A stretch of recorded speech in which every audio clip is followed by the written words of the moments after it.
Segundo de Samuel 17:14.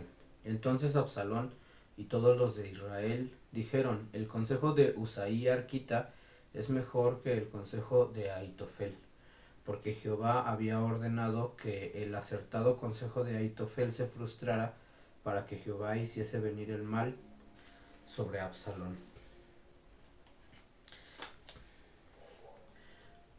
Hay una palabra que particularmente llama mi atención, que aparece una vez en este relato, eh, y que muestra qué es lo que está ocurriendo en todo esto que se lee.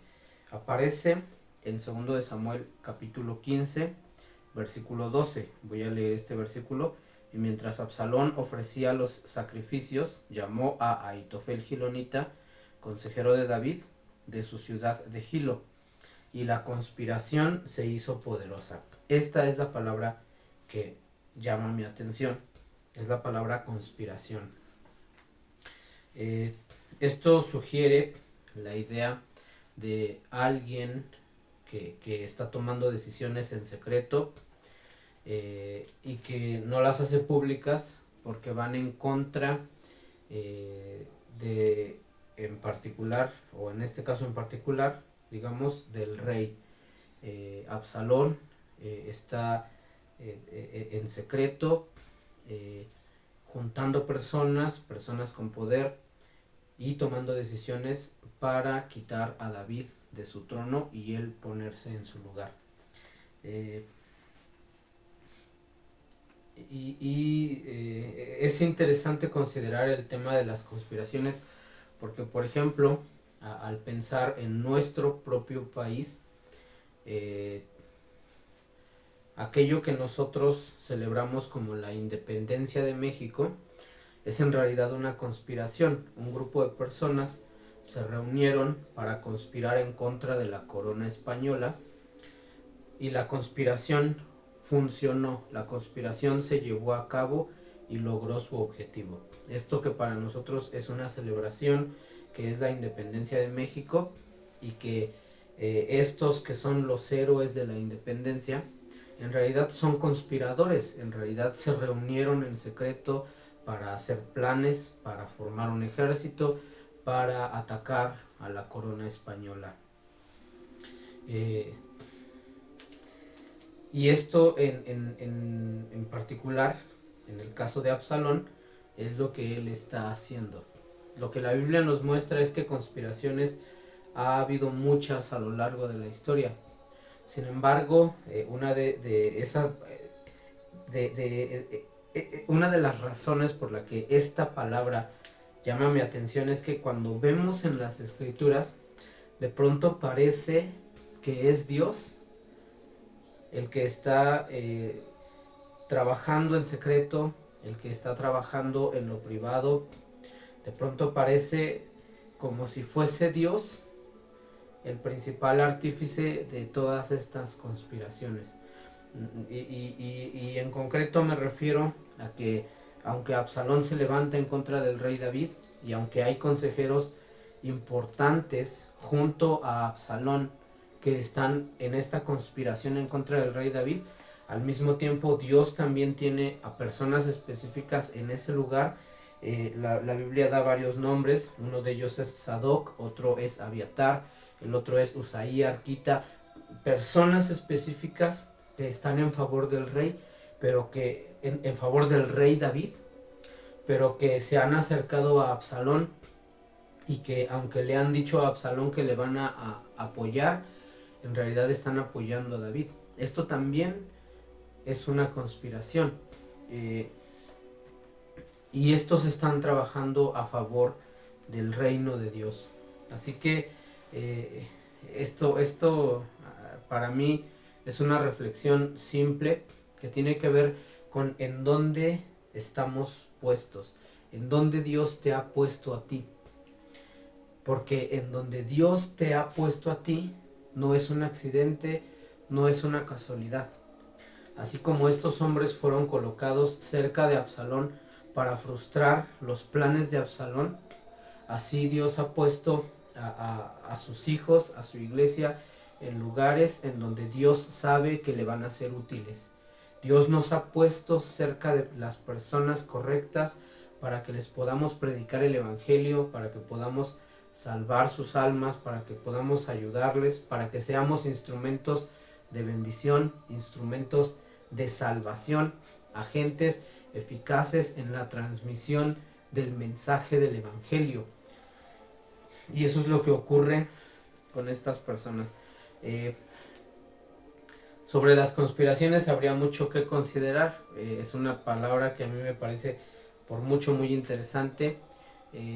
A lo largo de la historia de la humanidad han habido estas cosas que se les llama teorías de conspiración. Hay grupos de personas que se reúnen para discutir temas bastante extraños, a mi parecer. Por ejemplo, hay quienes creen que la Tierra es plana y que los gobiernos mundiales forman parte de una gran conspiración para escondernos esta verdad. Ellos lo dicen así.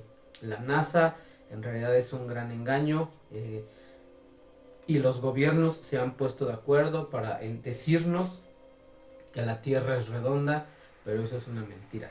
Eso es lo que dicen estos grupos. Hay grupos que dicen que hay en medio de nosotros extraterrestres, usan palabras bastante raras como reptilianos, y dicen que estos gobiernan el mundo y que quieren diezmar a la población mundial, y cosas bastante extrañas, que quieren implantarnos chips a todos los seres humanos, teorías de conspiración. Y como esas hay muchísimas. Lo que es triste de esto es que hay muchas personas dentro de la iglesia que usan el púlpito para divulgar esas mentiras. Y es triste porque el púlpito y los medios de la iglesia, los medios que Dios nos ha dado para proclamar el mensaje del evangelio, son precisamente para hablar la palabra de Dios y no para estar difundiendo teorías de conspiración. Las conspiraciones han existido siempre a lo largo de la historia de la humanidad, y lo que nosotros estamos leyendo aquí es eso, una de miles de conspiraciones. Sin embargo, como he dicho, el que mueve y teje los hilos de la historia es Dios. Dios es el que determina quién va a vencer y quién va a ganar, y quiénes conspiran, y si esas conspiraciones van a triunfar o van a fracasar. Y por eso es que yo he querido comenzar con este versículo, en donde de 2 de Samuel 17:14, porque al final dice: Jehová había ordenado que el acertado consejo de Ahitofel se frustrara para que Jehová hiciese venir el mal sobre Absalón. Así que este versículo nos enseña que no importa qué decisiones se tomen en los gobiernos, qué decisiones se tomen en los ejércitos, en las grandes industrias, qué decisiones puedan tomar los poderosos, eso no es tan importante.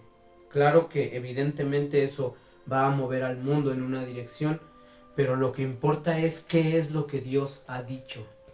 Así que para nosotros como cristianos, lo más importante siempre tiene que ser buscar la palabra de Dios, saber qué es lo que Dios está diciendo para este tiempo, qué es lo que Dios ha dicho para mí, y lo que los demás hagan y lo que los demás digan, y que se junten las personas para venir a atacarnos o atacar a la iglesia, eso es secundario. Por último, quiero leer una porción del libro de los Salmos en el capítulo 2, que tiene mucho que ver con esto. Probablemente el Salmo número 2 fue escrito para Salomón, aunque no lo sabemos. Podría ser para alguno otro de los descendientes del rey David, pero el Salmo número 2 habla de esto, de las conspiraciones. Dice: ¿por qué se amotinan las gentes y los pueblos piensan cosas vanas? Se levantarán los reyes de la tierra y príncipes consultarán unidos contra Jehová y contra su ungido, diciendo: rompamos sus ligaduras y echemos de nosotros sus cuerdas. Eso es lo que Absalón hizo con el rey David. al reunir a todos los ancianos de Israel. Ya no queremos que David reine sobre nosotros, vamos a deshacernos de una vez por todas de él y de su reino. Ahora Absalón es el que va a reinar sobre nosotros. Y es lo que dice aquí: rompamos sus ligaduras y echemos de nosotros sus cuerdas. Pero ¿qué es lo que dicen los versículos 4 y 5? El que mora en los cielos se reirá, el Señor se burlará de ellos. Luego hablará a ellos en su furor y los turbará con su ira. Es lo que dice. Dios está mirando desde el cielo todo esto y todas estas conspiraciones y todos esos que se reúnen para querer hacer mal contra alguien. Y Dios los ve desde el cielo, y lo que dice este versículo es: se ríe, le da risa, porque estos hombres piensan que tienen el poder sin saber que el único que genuinamente tiene el poder de la creación en sus manos es nuestro Dios. Y luego dice, luego hablará a ellos en su furor y los turbará con su ira. Así que nosotros tenemos esta certeza de que no importa lo que los demás hagan y lo que los demás digan. Se podrán reunir, como dice el rey David en uno de sus salmos, se podrán reunir miles a nuestro alrededor, pero si Dios está con nosotros, Él es el que nos defiende, Él es el que nos dará la victoria. Y eso es lo que ocurre en esta historia con Absalón. Aunque han conspirado en contra del rey, esa conspiración no va a funcionar, porque Dios ha determinado que esa conspiración no funcione. Así que podemos tener esta confianza de que nada que se levante en contra de la iglesia va a prevalecer. Dios está en medio de su iglesia y Dios está luchando por su iglesia, y mientras nosotros permanezcamos firmes como iglesia de Cristo, sabemos que tenemos la victoria en el nombre de nuestro Señor Jesucristo. Que Dios les bendiga.